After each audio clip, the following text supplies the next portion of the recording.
कर्म आणि भाग्य. एकदा देवर्षी नारद मुनी वैकुंठधामला गेले. त्यांनी तेथे भगवान विष्णूंना नमस्कार केला.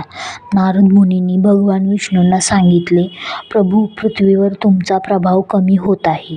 धर्माच्या रस्त्यावर मार्गावर चालणाऱ्यांना चांगले फळ मिळत नाही. जे पाप करतात त्यांचे चांगले होत आहे. तेव्हा श्री विष्णू म्हणाले, तसे नाही आहे देवर्षी. जे काही होत आहे ते नियतीनुसार होत आहे.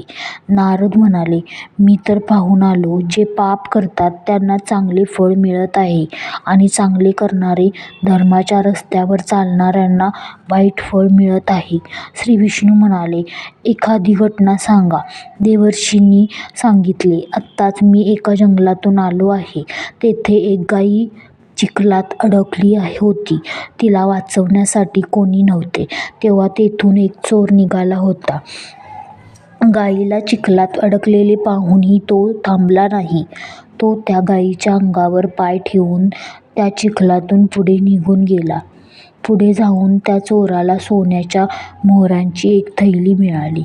थोड्या वेळानंतर तेथून एक वृद्ध साधू निघाले होते. त्यांनी त्या गाईला वाचवायचे पूर्ण प्रयत्न केले. त्यांनी पूर्ण ताकदीनिशी गाईला वाचवले. मी पाहिले की त्या चिखलातून गाईला वाचवल्यावर पुढे गेल्यावर तो साधू एका खड्ड्यात पडला. प्रभू, सांगा मग हा कोणता न्याय आहे? देवर्षींचे बोल ऐकल्यानंतर श्री विष्णू म्हणाले, ते योग्य झाले. जो चोर गाईच्या अंगावर पाय ठेवून चिखलातून गेला त्याच्या भाग्यात तो खजाना होता, पण त्याच्या त्या पापामुळे त्याला फक्त काही मोहरे मिळाल्या. त्या साधूला त्या खड्ड्यात यासाठी पडायला लागले कारण त्याच्या भाग्यात मरण लिहिले होते.